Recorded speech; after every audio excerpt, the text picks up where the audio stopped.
Yeah, I know the others promised it was going to be short, but I ain't making that promise. I've got a lot to say. Not to mention, I am speaking for 5 best men, so I'm going to take all the time I need. First of all, thank you, Henry, for passing over to me. I would just first off like to say that I have written quite a big speech, so I am indeed going to take my time. Sorry if you're starving, but some things need to be said. Also, I have written quite a few jokes, so if I do come towards you and make a joke, do not be offended. I'm only taking. Yeah, you know what I was going to say. Right, now, where to start? Henry! Yes. I'll come back to you. Hey, Vicky. I'll come back to you as well. So first, I have to thank the amazing bridesmaids who have somehow managed to keep this woman sane today, because that could not have been an easy feat at all. And Kevin, I'd also like to thank the mother and father of the groom for raising such an amazing man. There's nobody else I could ever think of to be better for my sister. Thank you so much. This man is a true gem.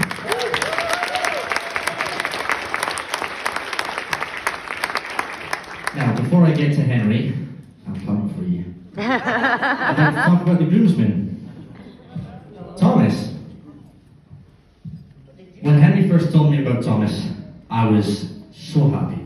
I have a childhood dream, you know. I was going to make a Thomas the Tank Engine live action show. I have Thomas. I have a Henry. Is there a Percy in the room? Guess I'll keep dreaming. Alright. Thomas is almost exactly what Henry could have looked like if Henry didn't indulge in Domino's 2 for Tuesday. I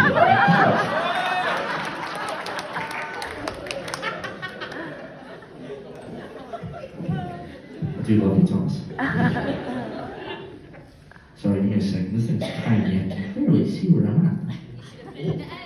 I really should have, but I'm going to go to Paul now. Paul. Henry's father, what a man. Paul is the reason behind all the groomsmen wearing kilts tonight, if you didn't know. Paul, if I knew you liked cross-dressing so much, I would happily dress you up the same way I dressed Henry.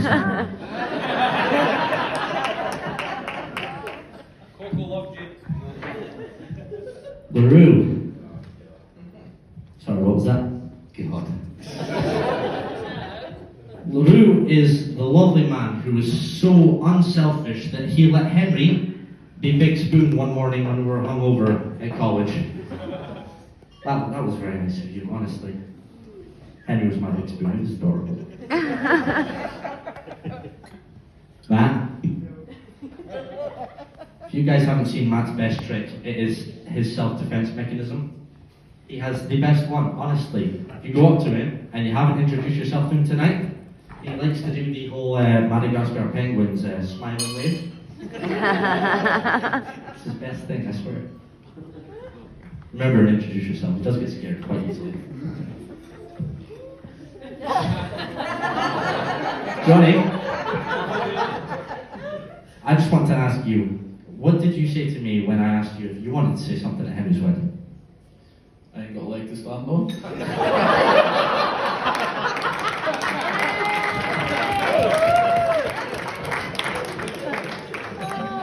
And that's exactly why you weren't asked.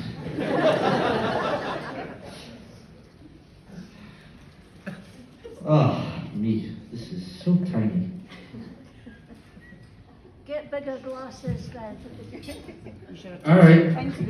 By the way, just for any of you who didn't get that joke, Johnny's only got one leg, so if any of you are struggling getting up and down the stairs tonight, find him, he'll teach you how to do it. He's pretty good. Henry. Yes. I love you. I just spoke about all your groomsmen. And honestly, in my head at the time, I had to question your intelligence about your choice in groomsmen and best men. But then I remembered, you're the smart man who got me absolutely glutered and in a very happy place before you told me you were seeing my sister.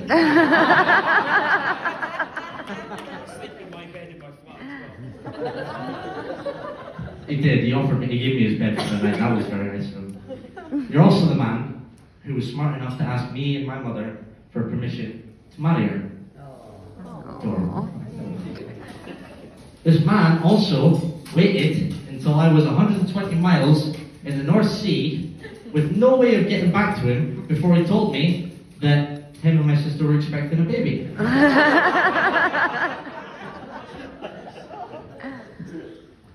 Smarter than he looks.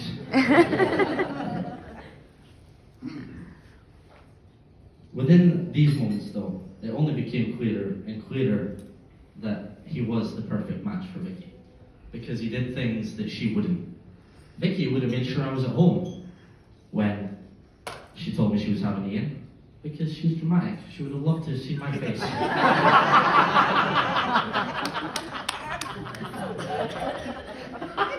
Yeah, she's a drama queen, but she loves it.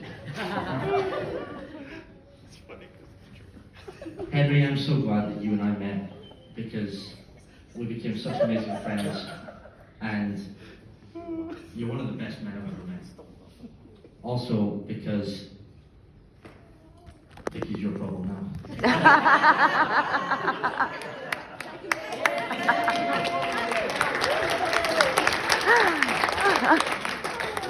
Henry is also quite a magician, for anyone who doesn't know. He's quite very good at making cards disappear right in front of your face. In fact, me and him were working on a trick for tonight where he would disappear from here and end up in my car, and we'd drive off and have our own happily ever after. But he bricked it. Tragic. Yeah.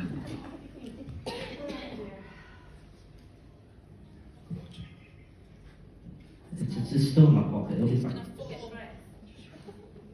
Vicky, you look absolutely gorgeous. Honestly, I don't know how many people...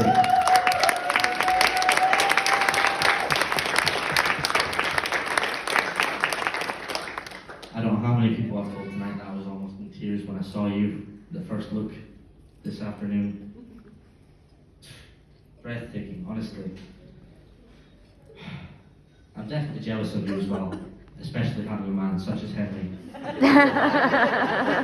Michael, you try to tell us something. Considering he's had so many hairstyles in the years that I've known him.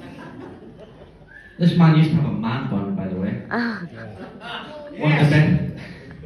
One of the best things I ever saw, we were going out one night in Glasgow, went into the garage, and as we walked in the doors, another man with a man bun was walking out. I have never seen such a nod of acknowledgement and respect from two men. Unbelievable. They walked in and just, hey. I says to him, do you know? He says, no, just man bun. I'm very worried that's the one he chose. Another story about Henry's hair, and I'm honestly surprised he's not killed me for this yet. We were going back to the flat after college at lunchtime.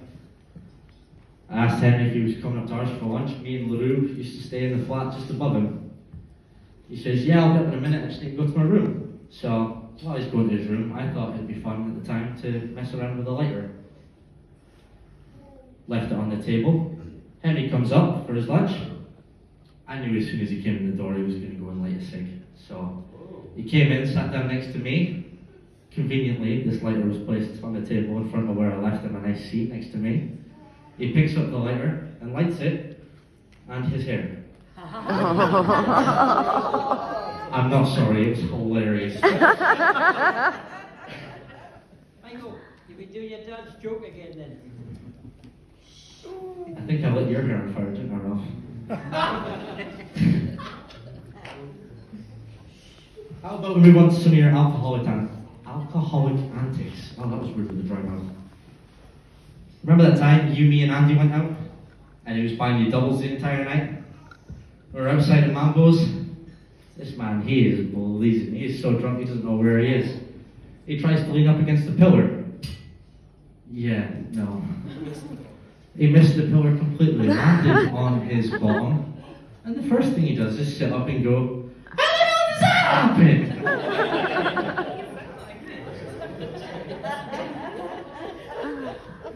Should have been there, honestly. brilliant. Absolutely brilliant. Oh. You know, Vicky, you forgot to thank someone today. And you know what? I don't mind it so much. But the thing is, it's my birthday party you met him at. We put it in the ceremony, were you not listening? Yeah, but I never got a thank you. You know? Yes, indeed. Vicky and Henry met on my 21st birthday party, 29th of October 2016. Henry dressed as a skeleton-looking creature. Vicky, you're a cowgirl?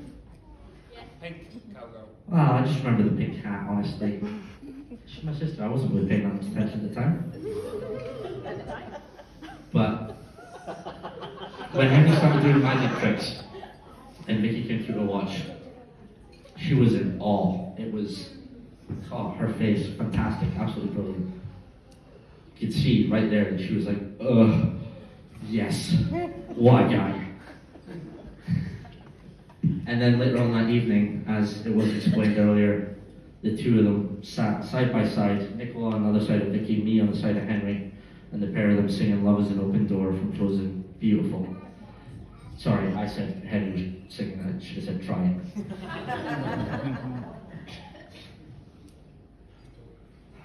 Now, here we are, almost a full 7 years later. And of course, the fairy tale's continuing. With them having together, adding baby Ian. Tyler, there.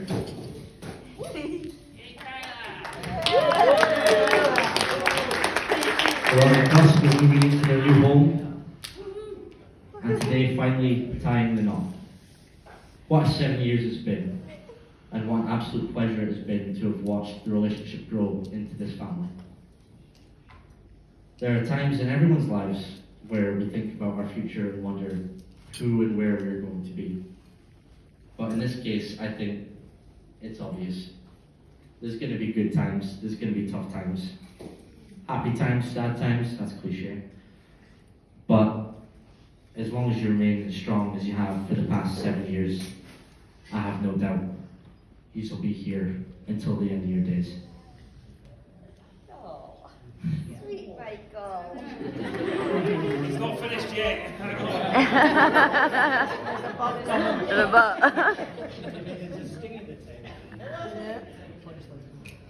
Unfortunately, no sting. Yes, Aww. sweet Michael. But if everyone will join me in raising a glass to the newlywed couple, may the fairy tale continue.